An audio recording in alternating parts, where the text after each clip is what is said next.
Bastien Bory m'a rejoint sur ce plateau. Bonsoir Bastien. Et pour répondre à nos questions en duplex depuis Paris, Roumiana Ugarczynska, bonsoir. Vous êtes journaliste d'investigation, essayiste, co-auteur de ce livre, Pour la peau de Kadhafi, c'est aux éditions Fayard. Vous avez été, je le disais, la première journaliste occidentale à interviewer le maréchal Haftar. Alors première question, 11 pays réunis dimanche dernier, pas des moindres. Ils étaient réunis donc à Berlin. Les résultats de ce sommet sont plutôt maigres, non, compte tenu du casting impressionnant? Ah oui, le casting est impressionnant et on va dire que c'est beaucoup de bruit pour rien. Le succès est surtout diplomatique, je dirais, et il est à inscrire dans l'espèce de compétition diplomatique que se livrent les capitales européennes en organisant des sommets à Paris, puis Palerme en Italie et maintenant Berlin. Incontestablement, la chancelière Madame Merkel peut se prévaloir d'un succès puisqu'il y a eu des chefs d'État qui se sont déplacés et effectivement, il n'y a jamais eu un tour de table aussi important. Mais ce qui a fait courir la communauté internationale, cette fois-ci, et les grands de ce monde, ce n'est pas tant le sort de la Libye que le fait que leurs intérêts sont en jeu dans cette région et que maintenant, il y a un joueur qui affirme très très fort sa volonté d'en être. Vous faites allusion à la Turquie, Roumiana Ugarczynska, on va en reparler. C'est la Turquie. On en reparlera avec Bastien Bory. Pour l'instant, je vais peut-être demander à Marie-Charlotte Roupi et à la régie de nous montrer cette carte. Parce que sur le terrain, vous allez le voir, le rapport de force semble profiter au général Khalifa Haftar qui contrôle la plus grande partie du territoire. On sait qu'il s'était éclipsé à Moscou la semaine dernière avant de signer un cessez-le-feu. On n'a pas beaucoup vu à Berlin, en tout cas pas à la table des négociations. On se demande pourquoi il a donc accepté l'idée d'une trêve. Sous la pression de qui ? Alors, l'affaire de la visite à Moscou est extrêmement intéressante puisque la trêve, en réalité, n'a pas été obtenue par la grande conférence de Berlin. La trêve a été obtenue à la demande de Vladimir Poutine quand il a rencontré Erdogan le 8 janvier lorsqu'ils ont inauguré le Turk Stream, le gazoduc qui doit aller de Russie en Turquie et ensuite en Europe. Et c'est à la demande des Russes qu'il a accepté cette trêve et qu'il a accepté de se rendre à Moscou. D'ailleurs, cela a surpris tout le monde puisqu'on devait décider de tout cela à Berlin avec tout le monde autour de la table. Or, Vladimir Poutine a essayé d'imposer un autre calendrier, de doubler en quelque sorte les Européens, avec l'idée que finalement ceux qui peuvent obtenir une trêve sur le terrain, ce sont ceux qui sont réellement impliqués. On sait que d'un côté, il y a des Russes qui soutiennent les opérations de l'armée. On a parlé du groupe de militaires privés Wagner. Et de l'autre côté, on sait que Erdogan a dit qu'il allait dépêcher des troupes. En attendant, il a dépêché ce qu'on appelle des supplétifs et qui sont des combattants syriens qui effectivement posent énormément de problèmes. Et là, tout le monde a eu très peur. Et il se murmure effectivement que ces réfugiés syriens parce qu'il avait peur, il a accepté de combattre en Libye au nom de la Turquie en échange d'une citoyenneté turque et d'un solde assez généreux. Est-ce que c'est pour ne pas laisser la haute main au tandem russo-turc, justement, que le sommet, finalement, n'a pas abouti à des résultats concrets? Parce qu'on sait, en tout cas, il s'est murmuré dans les couloirs de Berlin, que les Russes et les Turcs voulaient aller plus loin, qu'ils souhaitaient dépêcher une force d'interposition en Libye. Ça n'est pas le cas, visiblement. Il n'y a rien de contraignant pour consolider cette trêve. C'est pour ça que le sommet n'a pas abouti à des résultats concrets?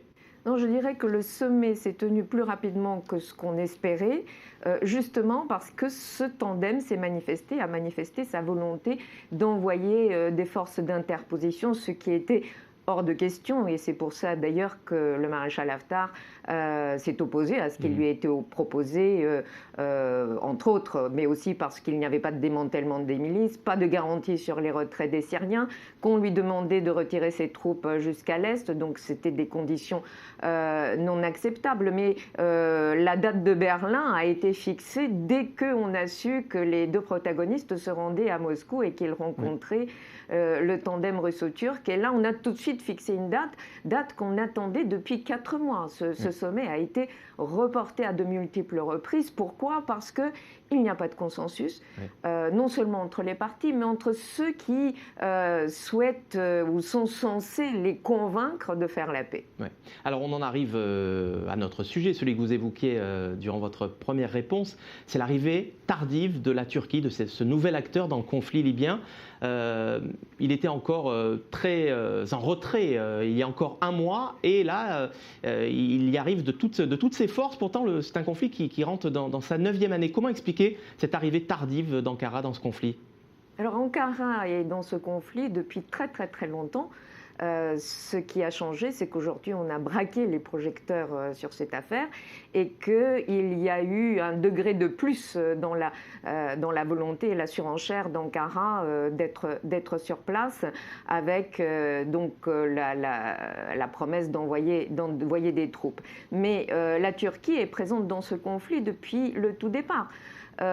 Tous les groupes djihadistes affiliés à Al-Qaïda ou à d'autres groupes islamistes recevaient de l'aide via la Turquie, recevaient des armes via la Turquie. Ça a été documenté depuis 2013, depuis 2014 et surtout depuis 2014 quand le conflit a éclaté entre les forces de Khalifa Haftar et les groupes djihadistes sur place. Vous êtes en train de nous dire, Roumiana Ugarchinska, pardonnez-moi, vous êtes en train de nous dire... On n'en parlait pas et aujourd'hui... Vous êtes en train de nous dire que le président Erdogan a financé... Le gouvernement turc a financé le djihadisme en Libye, c'est ce que vous nous dites? Non, je dis qu'il les a fournis en armes. Et ça a été documenté. Quant au financement, écoutez, allez demander aux marchands d'armes qu'ils leur transfèrent l'argent. Moi, je n'en ai pas les preuves. Il y a beaucoup de rumeurs disant que l'argent vient du Qatar. Mais la Libye elle-même est... la preuve depuis le début des opérations, la Libye elle-même peut payer.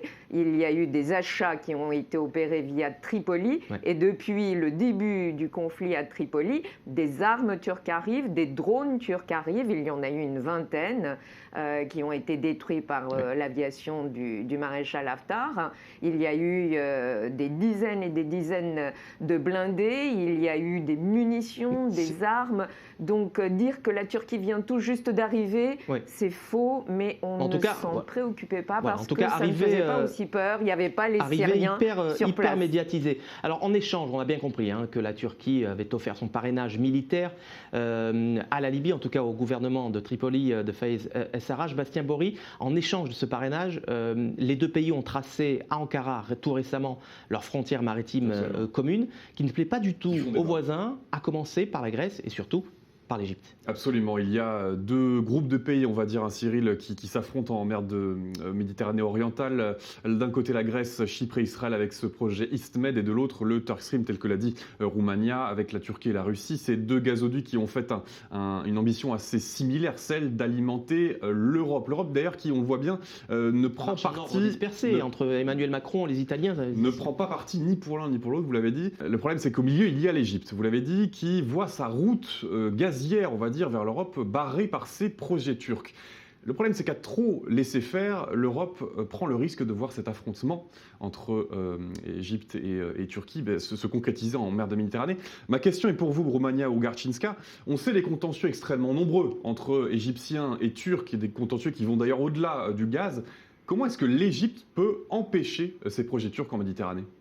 Alors l'Égypte seule ne peut pas empêcher les projets turcs en Méditerranée. Ceux qui peuvent réellement les empêcher ou peser de tout leur poids et convaincre la communauté internationale de contraindre ceux qui ont signé de défaire cet accord, ce sont plutôt les alliés de l'Égypte dans ce projet énergétique, à savoir Chypre et la Grèce, puisque ce sont des membres de l'Union européenne.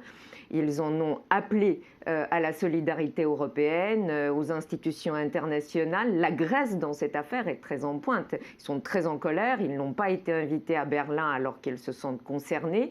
Et la Grèce, dans cette affaire, a tendu la main à l'Égypte. Il y a eu plusieurs rencontres depuis le début de l'année. Je dirais que l'Égypte pourra compter sur ses nouveaux alliés. La France a également rejoint cette alliance, puisque la réunion de ce qu'on appelle le Forum énergétique ISMED qui s'est tenu en tout début d'année au Caire a été rejoint par la France. L'Italie a demandé à assister en tant qu'observateur, alors que l'Italie est partie prenante de ce projet ISMED. Elle doit participer à la construction. L'Italie également, par sa société Eni, est celle qui doit développer le plus grand gisement égyptien, le gisement El Zor.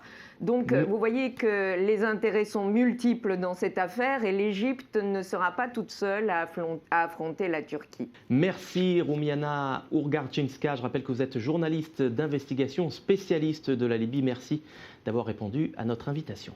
Merci. Merci.